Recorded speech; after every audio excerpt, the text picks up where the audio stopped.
Jésus n'est pas ressuscité d'entre les morts. Vérité ou mensonge? C'est l'heure de la bonne nouvelle.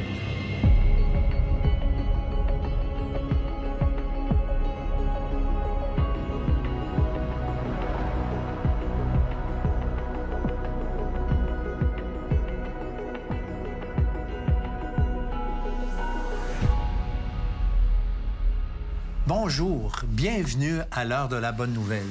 Bonjour Martin. Salut François. Aujourd'hui, on est dans une émission un peu spéciale, hors série, on pourrait dire, puisqu'on parle de la résurrection de Jésus. Écoute, c'est une grosse affirmation, hein? La résurrection. Est-ce que tu crois à la résurrection de Jésus? Moi, je suis né dans une famille chrétienne, évangélique. Évangélique, la Bible. Depuis que je suis petit, mes parents m'ont enseigné les Écritures. Depuis que je suis petit, j'ai appris que Jésus est venu, il a marché sur cette terre, il a fait des miracles, il est mort sur la croix, il est ressuscité. Depuis que je suis petit, j'écoute Jésus de Nazareth. Bien, plus maintenant, mais combien de fois on l'écoutait à Pâques, Jésus de Nazareth. Alors pour moi, Jésus est ressuscité, ça fait du sens, j'y crois. Mais c'est normal que quelqu'un qui n'a pas été dans le même contexte que moi, il dise « Oh, pas si sûr que ça. » Ouais. En tout cas, qu'est-ce qui est clair, Martin, c'est que la résurrection de Jésus, c'est très lourd de conséquences, selon la Bible, d'y croire ou ne pas y croire. Alors, Martin, comme à chaque émission, en fait, on va dans la rue et on a posé la question suivante. Est-ce que Jésus est réellement ressuscité? Oui. Il est ressuscité pour nous, oui. Personnellement, j'y croirais pas. Mais malgré tout, je suis sûr que pour beaucoup de gens, ça fait un sens profond de dire qu'il est revenu pour eux, nous et tout le monde. Oui, il a apparu à ses apôtres. Oui, je crois. J'ai pas la réponse. Je l'ai pas, la réponse. Je suis très, très, très humblement, là, je ne sais pas. Je suis une croyante, mais une croyante d'espérance, plus que de faits avérés. C'est dur à dire. Je vais pas m'obstiner avec quelqu'un qui dit oui. Je vais pas m'obstiner avec quelqu'un qui dit non plus. Là. C'est là où je me positionne en ce moment. Je sais pas. J'étais pas là. J'étais pas là, puis je trouve que c'est trop sujet à interprétation. C'est trop sujet à interprétation. Il manque de c'est le oui-dire de quelqu'un de oui. Probablement qu'il était-il vraiment mort, je sais pas. Je sais qu'il est supposément qu'il est resté au bout de 3 jours, là, puis ils l'ont vu, là, mais... Pas sûr de ça. Si ce fait-là qu'il a pu se produire, ben oui. Ben oui, c'est... Puis je dis, moi, je me dis, j'espère qu'il va revenir, donc voilà. Donc, ben bon... Bon, oui, ça se peut. Oui, ça se peut. Et peut-être qu'avec l'amour que tout est possible. C'est intéressant de voir, hein? Certains oui, d'autres non. J'ai aimé ça, la personne qui a dit « Écoute, je sais pas, j'étais pas là. » On n'était tous pas là, en passant. Ça fait 2000 ans que le Seigneur est ressuscité. Alors, comment est-ce qu'on peut croire à quelque chose d'aussi grandiose que ça? C'est normal de douter. C'est normal d'avoir des doutes. Puis même, les gens de l'époque qui ont vu Jésus ont douté. Tu peux-tu croire à ça? Ben, et ils l'ont vu, ils ont douté, puis on le lit dans les Écritures. Je te lis les versets de Matthieu 28, versets 16, 17. Ça dit, les 11 disciples allèrent en Galilée sur la montagne que Jésus leur avait désignée. Quand ils le virent, ils l'adorèrent. Mais quelques-uns eurent des doutes. Ça, c'est clairement après la résurrection, quand Jésus se présente à eux en Galilée, après la résurrection. Donc, il y en a qui le voient, ils croient, ils l'adorent. Mais d'autres, ils ont des doutes. C'est-tu vraiment lui? Donc, c'est normal aujourd'hui qu'on ait des doutes.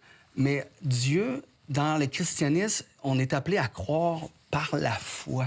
Puis je parle souvent des gens qui disent, moi, si tu m'amènes assez de preuves de sa résurrection, je vais croire. Si tu me donnes assez de preuves qu'il existe, je lui dis, écoute, je peux pas te prouver plus que ce que Dieu t'a donné.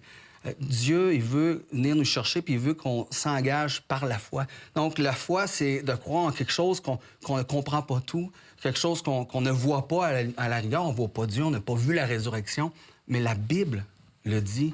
Puis croire par la foi, c'est de croire même si on n'a pas toutes les preuves, les évidences. Oui. Puis il faut comprendre qu'il y a des raisons. Tu sais, mettons, moi, j'ai pas été témoin, puis toi non plus, on l'a dit, mais fondamentalement, on croit à des gens qui, eux, ont été témoins.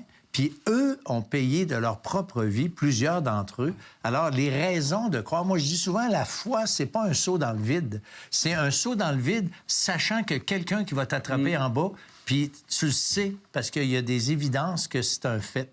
Alors, la foi, c'est de faire confiance, oui, mais c'est pas... franchement, Martin, c'est pas de la folie, la foi. C'est ça, des fois, ils disent, t'as une foi aveugle, t'as une foi stupide. Non. Écoute, oui, j'ai une foi, je comprends pas tout, mais j'ai une foi, puis appuyée sur quelque chose intelligent. Là. C'est pas une foi juste aveugle et stupide. C'est ça. Quand je me suis converti, là, moi, j'ai cru à la parole de Dieu. Tu sais, j'avais toujours cru à la Bible, mais je l'avais jamais lue. Mais quand on m'a montré des textes bibliques, j'ai cru. Aujourd'hui, 50 ans après, ou presque, bien, j'ai des raisons. Tu sais, mettons, quand j'ai eu des doutes, bien, moi, j'ai fait confiance à la parole de Dieu, mais j'ai réalisé, j'ai réfléchi, j'ai trouvé des raisons et ça a fonctionné. Alors, restez avec nous parce qu'après la pause, je reçois Samuel Plante et il va nous donner des raisons, des choses qui changent vraiment nos vies à cause de la résurrection de Jésus. L'être humain est enfermé dans son péché. Et même quand il fait le bien, il y a du mal dans son cœur, dans ses intentions. On ne peut que pécher. On est comme un lion devant un bol de salade puis un steak. On prend toujours le steak. La résurrection change vraiment de quoi dans la vie de celui qui croit que Jésus est revenu entre les morts? Vous avez des questions ou des commentaires sur ce que vous venez d'entendre? Contactez-nous par téléphone ou réagissez sur les médias sociaux.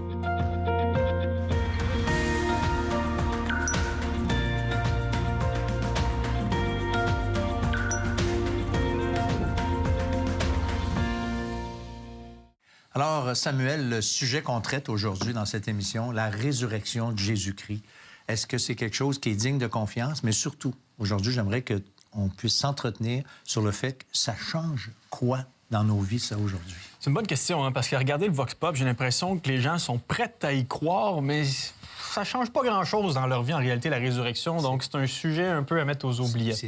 C'est théorique, on en reste là. Mais si je vous disais que l'Écriture parle d'une puissance de cette résurrection-là qui peut faire effet dans nos vies aujourd'hui.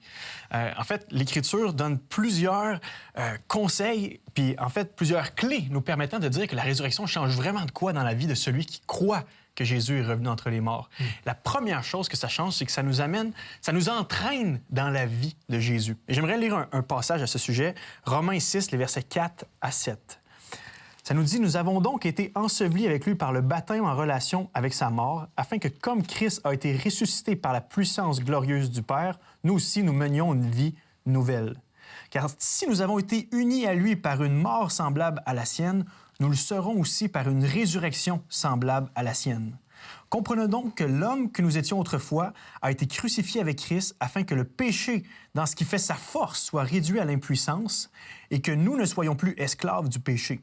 Car celui qui est mort a été déclaré juste, il n'a plus à répondre au péché. Beaucoup de langage théologique. Ça, On prend une petite pause, on respire, une petite gorgée, OK. Café. En gros, là, le chrétien, et ça revient beaucoup dans les lettres de Paul, le chrétien s'identifie, oui, à la mort de Jésus, dans le sens où, sur cette croix, on trouve notre justice, on trouve notre pardon. Jésus appelle lui-même les gens à le suivre et à prendre leur croix dans toutes les souffrances qu'on expérimente, et même les souffrances qu'on expérimente de plus parce que nous sommes chrétiens dans un monde qui refuse le Seigneur. Ouais. Mais plus que ça, le chrétien s'identifie non seulement à la mort, mais aussi à la résurrection de Jésus, qui est un événement glorieux, qui est un événement puissant, qui nous démontre la puissance de Dieu à l'œuvre dans la vie de quelqu'un. Et précisément ici, il est question du péché. Avant de croire en Jésus et de vivre cette vie nouvelle, l'être humain est enfermé dans son péché. Et même quand il fait le bien, il y a du mal dans son cœur, dans ses intentions. On ne peut que pécher. On est comme un lion devant un bol de salade puis un steak. On prend toujours le steak. C'est la réalité. Mais en venant à Christ, on bénéficie de cette puissance-là de dire non au péché, de ne plus être esclave du péché. Je suis pas en train de dire que les chrétiens sont parfaits. Je suis pas en train de dire que tu es parfait, pas en train de dire que je suis parfait. Non. Mais c'est parce que quand on dit on a la victoire sur le péché, moi, je dis souvent, bien, c'est une victoire relative. sais, mettons, je sais pas, moi, si j'étais un voleur de banque avant de me convertir, puis là, je me suis converti, ça se peut que quand que je passe vis-à-vis d'une banque, j'ai des petits titillements dans l'estomac, mais je passe vite à autre chose. Alors, est-ce que j'ai la victoire sur le péché? Oui, je ne fais plus de vol de banque. Là, l'image est forte un peu. Ouais. Mais est-ce que je suis tenté? Ben oui, encore, tu comprends? Et ça pourrait arriver dans la vie d'un vrai croyant qui tombe dans, peut-être pas voler une banque, mais tu comprends, qui pêche. Alors ça l'arrive, mais il y a une différence entre être un pécheur qui pêche de temps en temps et celui qui vit dans le péché. Et c'est cette victoire-là que Dieu nous donne. On n'est pas obligé d'y obéir systématiquement. Ouais. Ça, c'est la différence. C'est une vie nouvelle. On est capable d'avoir cette conscience-là morale donnée par l'Esprit Saint qu'on peut dire non à Satan, on peut dire non au péché, on peut marcher dans la vie.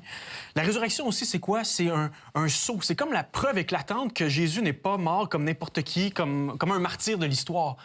Jésus est mort pour les péchés de l'humanité et il a déclaré tout le long de sa vie que son Père, que Dieu était son Père à lui et qu'il venait pour faire une œuvre au nom de son Père. Si Jésus était resté au tombeau, on aurait pu dire « ton Père, c'est n'importe qui, c'est n'importe quoi ton affaire ».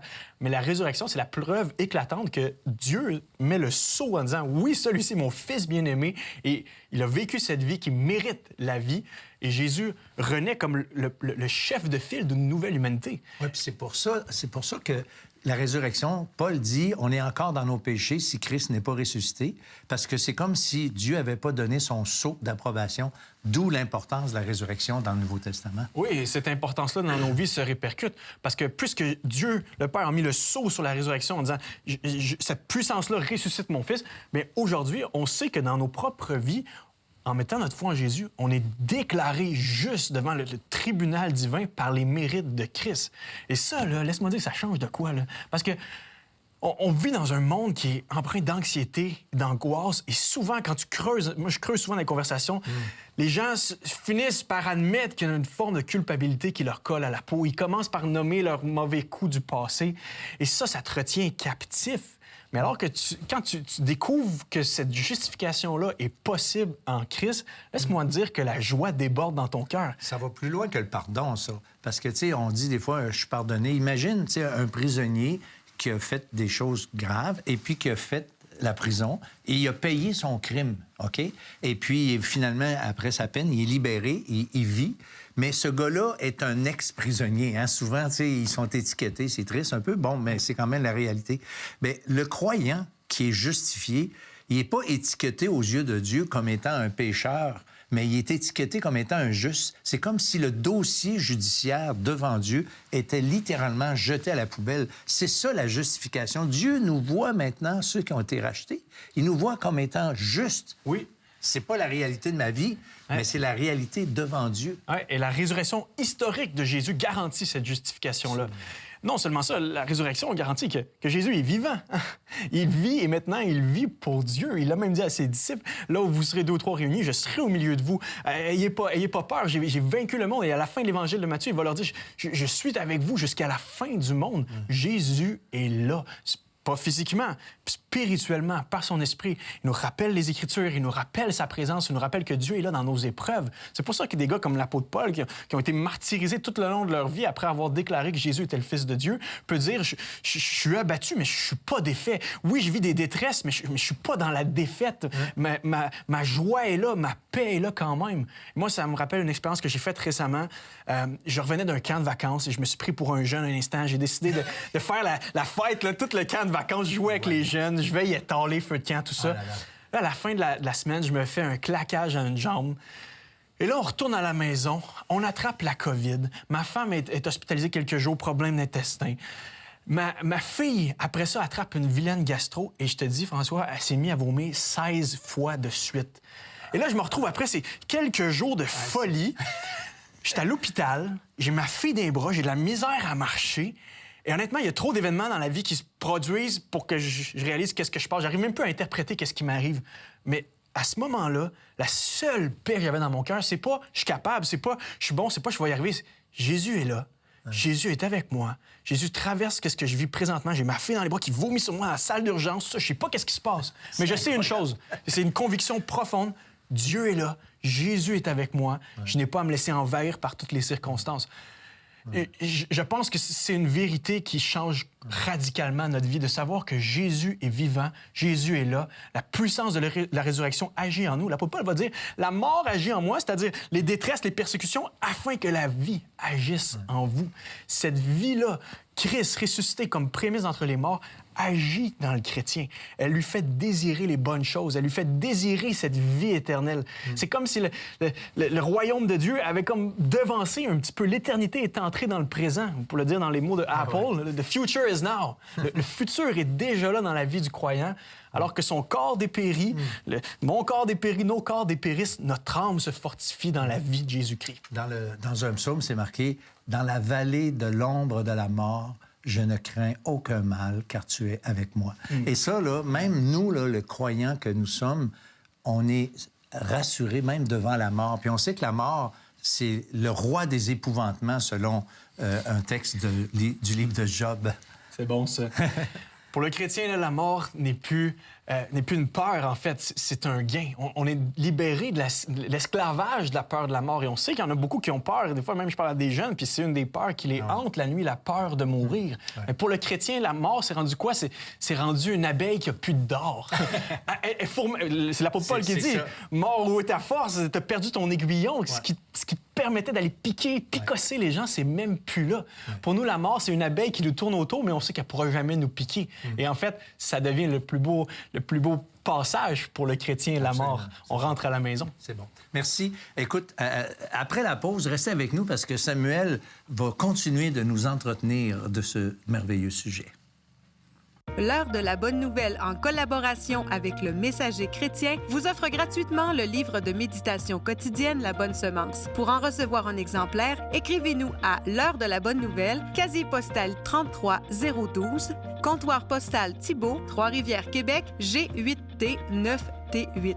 Vous pouvez également nous joindre à info@hbn.ca ou par téléphone 1-866-509-1319. J'ai une promesse à vous faire. Un jour, vous allez mourir. Désolé d'être aussi tragique en partant, mais il existe deux certitudes dans nos vies. On est là et un jour, on ne le sera plus. Mais ça nous gosse royalement.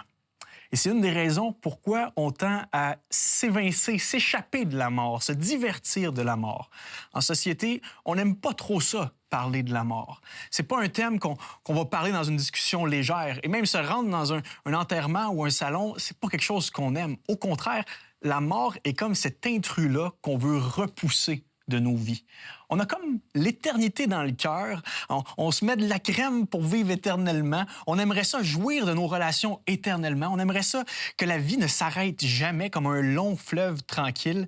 Mais, problème, la mort est là. Et la mort est souffrante. Mais à l'intérieur de chacun d'entre nous, il y a ce petit cœur qui crie « Est-ce que je peux la vaincre? Est-ce que je pourrais, moi aussi, jouir éternellement de la relation d'amour que j'ai avec mes proches? Est-ce que vraiment la mort vient gâcher toute ma vie? Est-ce que c'est vraiment juste ça? Je suis ici un instant, puis je suis une vapeur qui ne disparaît que l'instant d'après. Est-ce qu'il n'y a pas plus que ça? Jésus est la preuve qu'il y a plus. En ressuscitant d'entre les morts, Jésus annonce que nous pouvons, nous aussi, être entraînés dans une résurrection des morts. Que la mort ne peut pas être la fin nécessairement de notre vie, mais au contraire, nous pouvons revivre avec lui. Ça, c'est une espérance extraordinaire. Et je sais qu'il y en a certains parmi vous qui disent « Oui, c'est beau, mais je n'étais pas là quand Jésus est ressuscité d'entre les morts. » Un peu comme cet homme qui dit ça dans le Vox Pop, et je ne peux pas le confirmer, je n'étais pas avec eux. Mais il y en a qui étaient là. Et il y en a qui nous racontent comment ça s'est passé. J'aimerais vous lire le témoignage de l'apôtre Paul qui raconte, en fait, qui relate un des premiers credos, c'est-à-dire une des premières traditions orales qui circulait chez les premiers chrétiens pour annoncer comment ça s'est passé, la résurrection. Voici ce qu'il dit. 1 Corinthiens 15, versets 1 à 8. « Frères et sœurs, je vous rappelle l'Évangile que je vous ai annoncé, que vous avez reçu et auquel vous demeurez attachés. C'est par cet Évangile-là que vous êtes sauvés si vous le retenez tel que je vous l'ai annoncé. Autrement, vous auriez cru en vain. Je vous ai transmis comme un enseignant de première importance que j'avais moi-même reçu. Et c'est là que ça commence, cette fameuse tradition orale. Christ est mort pour nos péchés, conformément aux Écritures, conformément à l'Ancien Testament. Il a été mis au tombeau. Il est ressuscité le troisième jour, comme l'avaient, encore une fois, annoncé les Écritures. C'était pas une surprise. Il est apparu à Pierre, puis aux 12. Après cela, il a été vu par plus de 500 frères à la fois, dont la plupart vivent encore aujourd'hui. Quelques-uns d'entre eux seulement sont morts. Ensuite, il est apparu à Jacques, le frère de Jésus ici, puis à tous les autres apôtres. En dernier lieu, il m'est apparu à moi comme un enfant né après terme, relatant ici son expérience sur le chemin de Damas. La résurrection a été un événement public. Et c'est une des plus grandes forces pour dire que la résurrection, ça ne s'est pas fait dans le privé avec quelques personnes. Au contraire, lorsque l'apôtre Paul parle de la résurrection, il dit, il y en a plein de personnes qui l'ont vu. Allez les voir. C'est comme s'il invitait même à aller poser des questions à ces gens-là qui sont encore en vie. Et ça, c'est un des grands arguments pour dire la Bible et ces récits-là sont vrais. Pourquoi? Parce que ce sont des témoins oculaires qui ont témoigné de la résurrection alors qu'il y avait d'autres témoins oculaires en vie. Et effectivement, quand on lit les écrits de l'Antiquité, il n'y a personne qui s'objecte puis qui dit « Ah non, c'est n'importe quoi, c'est une fraude, on sait qu'il n'y a personne qui a vu Jésus. » Non, au contraire, on était dans l'embarras parce qu'il y avait plusieurs personnes du temps du vivant des apôtres qui disaient avoir vu ce Jésus-là ressuscité.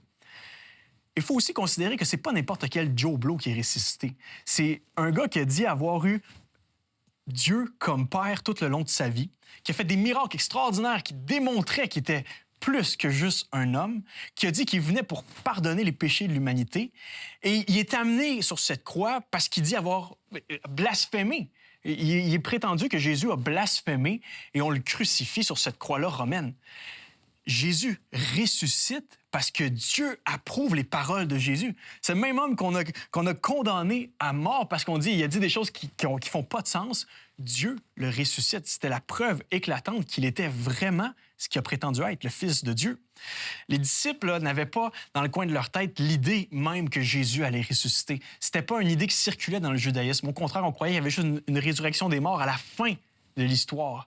Mais là, que Jésus ressuscite comme ça au beau milieu de l'histoire, c'était vraiment une surprise pour les gars. Et c'est une des preuves qui nous mène à croire que c'est vraiment vrai. C'était pas dans leur croyable disponible. Les gars, quand Jésus est mort, ils ont foutu le camp. Ils sont partis. Ils ont eu la trouille que ça allait leur arriver à eux autres aussi après. Habituellement, on a tendance à psychologiser ou halluciner des événements dont on pense qu'ils pourraient arriver. Mais comment ces gars-là, qui n'avaient aucune notion d'une résurrection dans le temps, ont pu frauder, mimer, tricher et faire une simili-résurrection ou un discours de résurrection alors qu'ils n'avaient même pas cette idée-là en tête?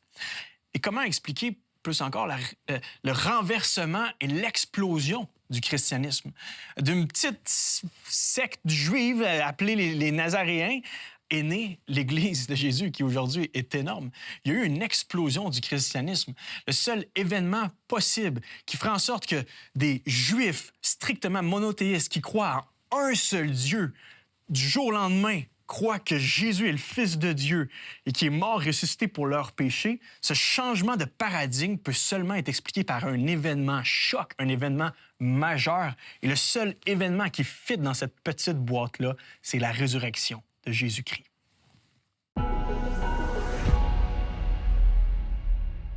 La Bible nous raconte comment 2 des disciples de Jésus étaient tristes et retournaient dans leur petit village.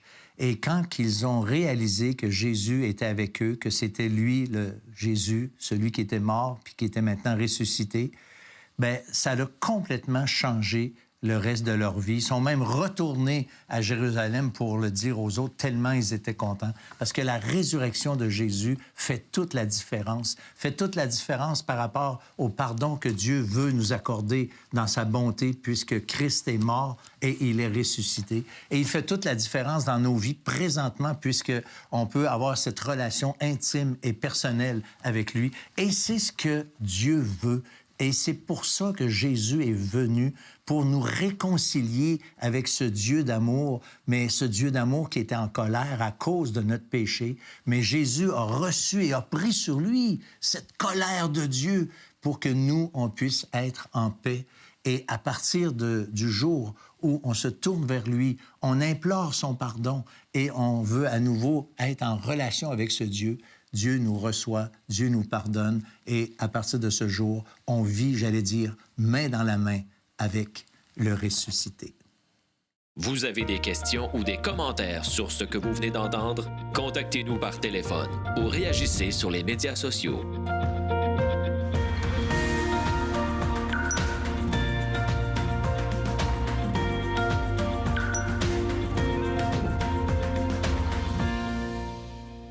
Le site web de l'Heure de la Bonne Nouvelle vous permet de revoir les émissions de la série en cours et de visionner celles des années précédentes. Dans la section Liens utiles, nous identifions plusieurs liens Internet donnant accès à du contenu évangélique de qualité sur le web. On y retrouve une tonne de moyens concrets pour vous aider à poursuivre et enrichir vos réflexions. Dans la section Restons en contact, nous vous proposons 2 manières faciles pour entrer en contact avec nous, soit le Perron d'Église et les groupes de discussion Je suis deuxième. Martin, on parle de foi dans la résurrection. C'est pas évident, on est d'accord avec ça. Mais dans l'Évangile, Jésus, à un moment donné, il a ressuscité Lazare. On en a parlé dans une émission il y a quelques semaines. Puis Lazare, la résurrection de Lazare, les Juifs, les chefs, quand on parle des Juifs, là, généralement, on parle des chefs religieux, OK? Et les chefs religieux ont voulu tuer Jésus suite à ça. Quand on lit l'Évangile de Jean, là, le chapitre suivant, là, c'est là qu'ils disent, écoute, lui, on se débarrasse de lui. Puis c'est même marqué, ils ont voulu tuer Lazare. Aussi. Ah, aussi. Fait que, tu sais, quand tu veux pas croire, tu as des raisons de pas croire. La foi, c'est ça, c'est accepter de croire. Tu sais, c'est un peu humiliant, mais il faut accepter de croire. En fait, plus de signes ne veut pas dire plus de foi. C'est tellement bien dit. Puis j'ai tellement de gens qui me disent « Amène-moi des preuves tangibles, là, puis je vais croire. » Mais ça n'arrivera pas. Dieu ne donnera pas d'autres preuves autres que la création et que la résurrection de son Fils. Puis même, il y a des Juifs qui sont allés voir Jésus dans le Nouveau Testament. Ils voulaient des signes. « Montre-nous un signe. » Puis Jésus leur a dit « Vous n'aurez pas d'autre signe que celui de Jonas. » Il faisait référence à Jonas, qui était 3 jours dans le poisson, mais il faisait un lien avec sa mort et sa résurrection. Alors, moi, je veux encourager les gens, en fait, d'aller à la parole de Dieu, parce que la Bible nous dit, dans Romains 10, 17, que la foi vient de ce qu'on entend, et ce qu'on entend vient de la parole de Christ. Alors, c'est à la parole qu'il faut aller pour avoir cette foi-là. C'est Dieu qui rouvre les yeux de notre cœur. Puis je termine avec une petite pensée que j'avais déjà lue, que j'ai écrite. Dieu n'a pas approuvé son existence, mais l'homme doit donner un sens à la sienne. Merci. C'est tellement vrai, Martin. Merci beaucoup. Et à l'heure de la bonne nouvelle, on a ce désir-là, effectivement, que vous puissiez progresser. On a des ressources. Vous avez vu l'annonce de notre site Internet avec plein d'éléments là-dedans qui peuvent vous aider à cheminer, à réfléchir. Et je vais plus loin que juste lire la Bible. Tu sais, t'as lu une fois, oh, je l'ai déjà lu. Non, la lire même sur une base quotidienne.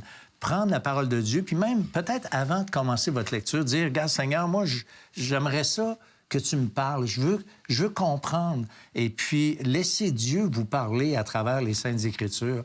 Et un petit conseil aussi tout à fait pratique, que quand vous lisez un livre de la Bible, comme, je sais pas, l'Évangile de Jean, par exemple, commencez au chapitre 1, puis vous suivez avec le chapitre 2 pour essayer de comprendre l'idée de base de l'auteur. C'est pas une bonne idée de lire la Bible n'importe comment. Lisez-la comme il convient. Alors, nous, on vous dit merci d'avoir été là. Merci, Martin. Et on vous dit au revoir et à la semaine prochaine pour une autre émission de l'Heure de la Bonne Nouvelle.